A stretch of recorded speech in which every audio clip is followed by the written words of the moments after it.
Conversinha ao pé do ouvido. Vindo aqui pra emissora hoje por volta aí de acho que 1h30 da manhã, por aí, tinha uma pessoa conhecida na área de radiestesia falando numa co-irmã nossa sobre radiestesia, né? E despertou a curiosidade de eu falar alguma coisa também sobre radiestesia, mas colocando mais o oculto, misturando com algumas coisas para você raciocinar melhor.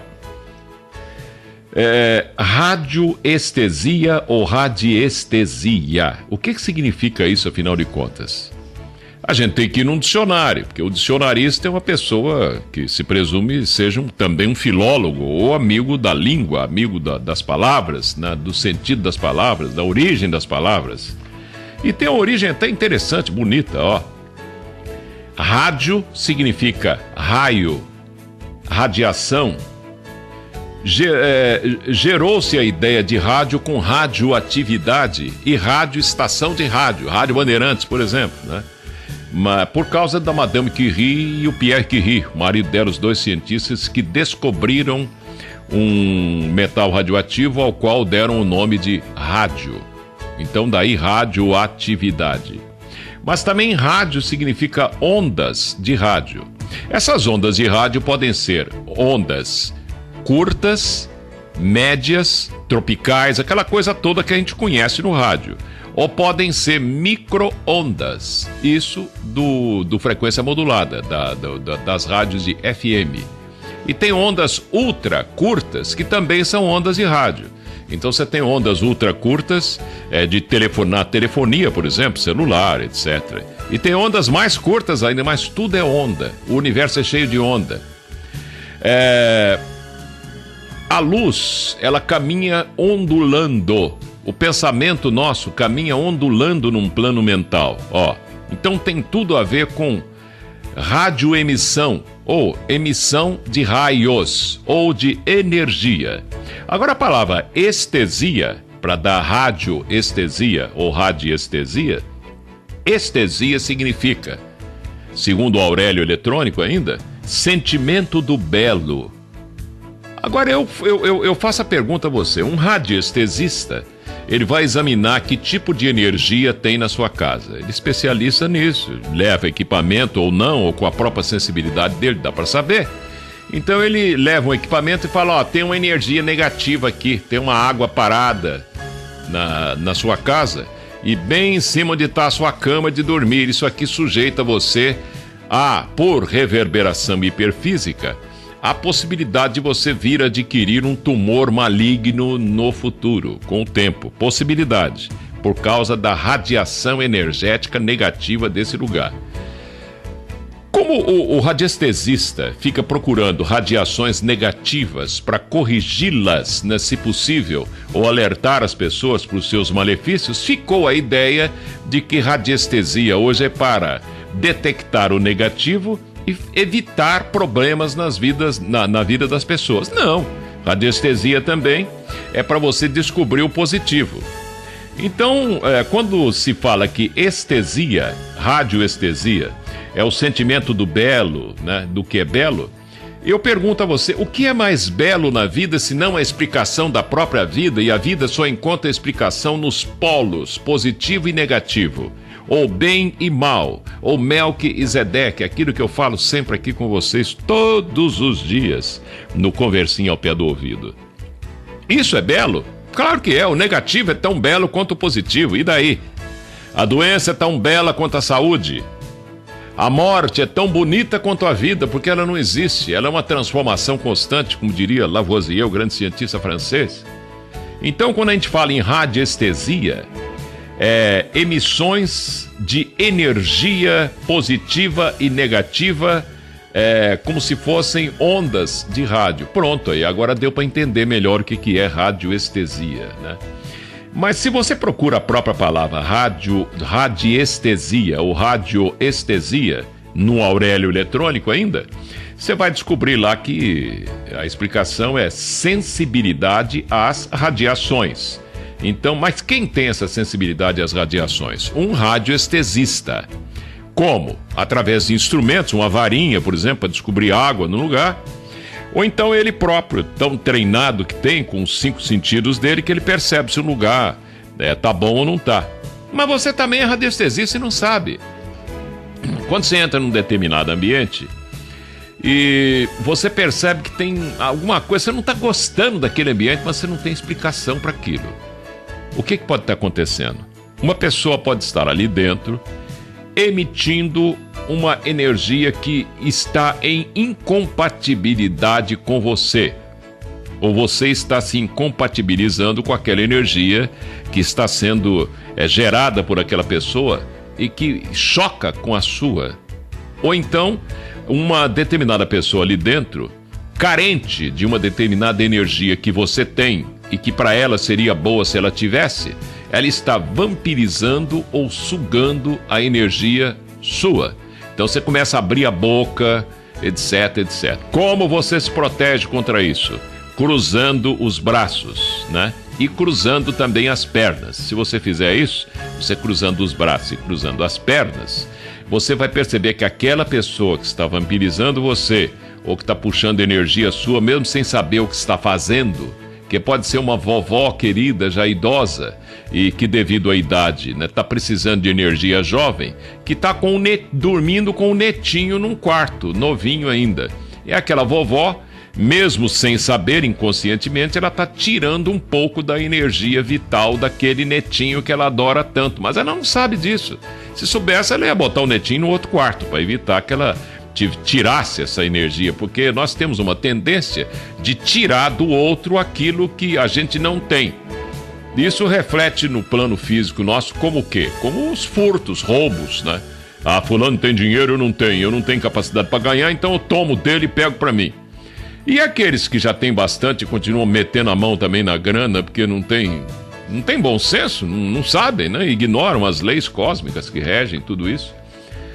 Bom, continuando com o assunto radiestesia, um pai de santo vidente, bastante conhecido, não vou falar o nome dele aqui para não gerar polêmica também, e um padre famoso católico visitaram locais mal assombrados da capital. A televisão mostrou isso, não vou dizer o canal também. Então, estiveram na Faculdade de Direito da Universidade de São Paulo, onde eu estudei. E foram, quer dizer, um foi, depois o outro também foi, né? Não foram os dois juntos, né? E aí no Salão Nobre da faculdade, que é muito bonito, mas já tivemos no Salão Nobre das Arcadas, do Lago de São Francisco, da Faculdade de Direito da USP, várias pessoas, vários professores, gente ilustre que morreu, né, e o corpo ficou sendo velado ali. Então fica uma energia impregnando aquele ambiente, sim senhor. Como uma energia que fica impregnando, por exemplo, um velório de um cemitério, ou o próprio cemitério, né?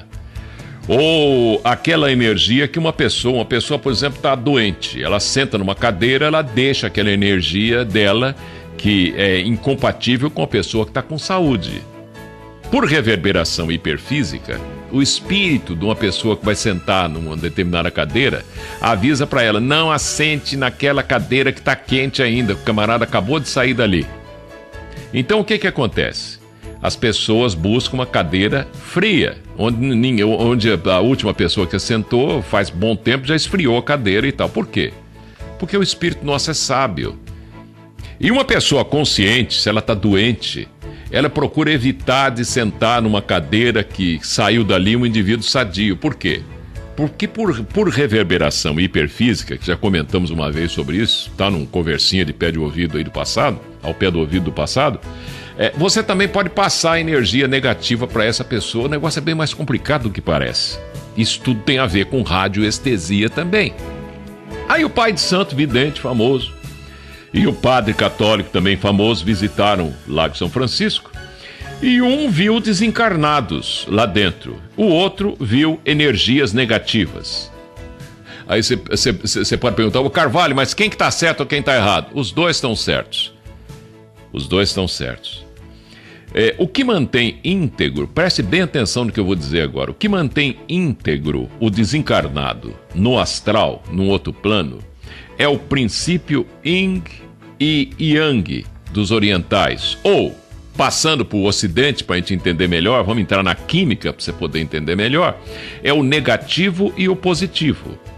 É o mesmo princípio que faz existir no plano físico uma placa de metal, cobre, por exemplo, de 1 metro quadrado. Ou os átomos positivos, ou cátions da química, atraem e são atraídos pelos átomos negativos, ou ânions da química, o que permite a integridade ou a existência física dessa placa de cobre, aquele pedaço de cobre de 1 metro quadrado que eu falei. O desencarnado está em corpo astral e se mantém a integridade, a sua integridade no plano físico astral, desse seu corpo astral, graças a quê? Graças aos seus átomos físico-astrais positivos e negativos que se atraem. Ele só pode se desmaterializar no plano astral após a chamada segunda morte.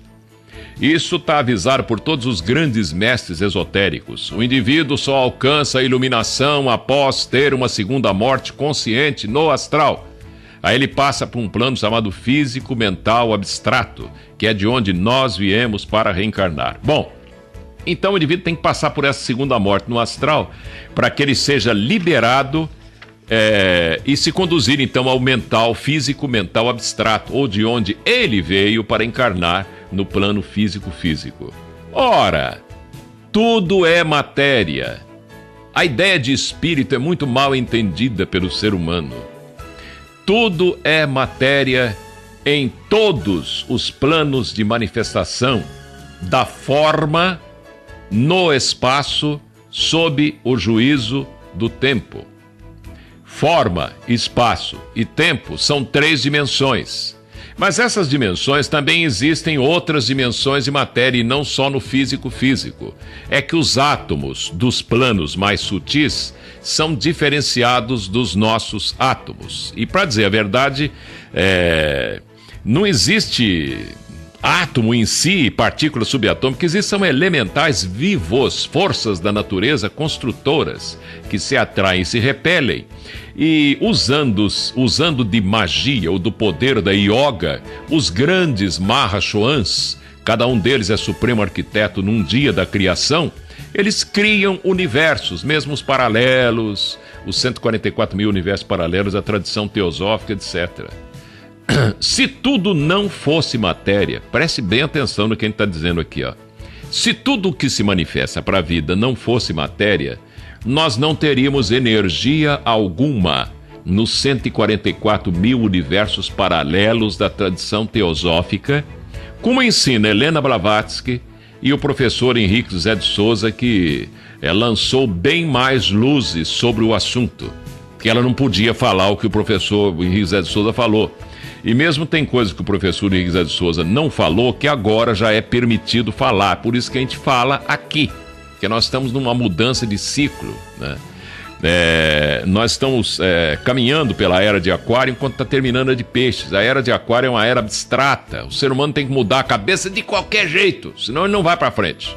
Ele vai para um globo mais denso, fica lá atrasado ainda. Mas é apenas para tomar distância, não importa se você vai ficar um pouco mais atrasado lá para trás, mas você acaba alcançando o que está lá na frente, porque uma escorregadela no caminho da evolução é muito comum, viu? Mais comum do que parece. E não pense que o indivíduo a escada dos ressuscitados, que é a escada de Jacó, o indivíduo não cai lá de cima. Cai sim! Se cai. Cai e leva a cada tombo. Uai, não tem o anjo caído? É o 7º degrau da escada de Jacó. Você tem 9 degraus só.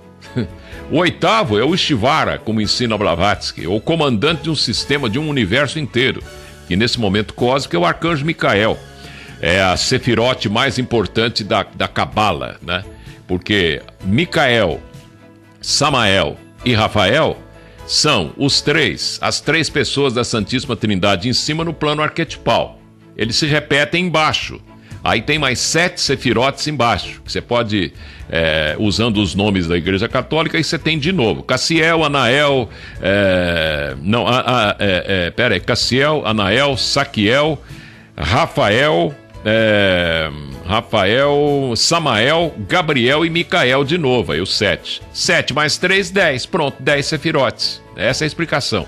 Mas a Cabala não tem, falta ela 2 chaves, como ensina Helena Blavatsky. Então ela não pode ainda saber da verdade. O pessoal fala, eu sou um cabalista, como que o grande cabalista fulano de tal. Faltam 2 chaves para ela. Se ela soubesse as 2 chaves, ela mataria, bingo, né? Mataria mais um mistério do universo, né? E há mistérios que não se pode falar deles ainda. Como tudo na manifestação depende da fluência de energias, é lógico que tudo é matéria. Raciocina comigo aqui.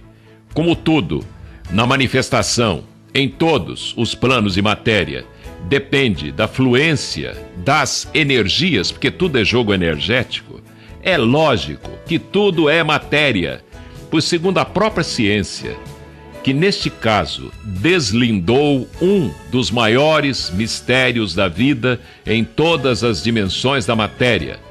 A ciência que afirma toda energia é matéria em movimento. Repetindo, a ciência afirma, e a maioria dos cientistas aceita e acredita nisso. Toda energia é matéria em movimento. Se é matéria em movimento, o que é energia pura? Não tem, compadre, é aí que tá.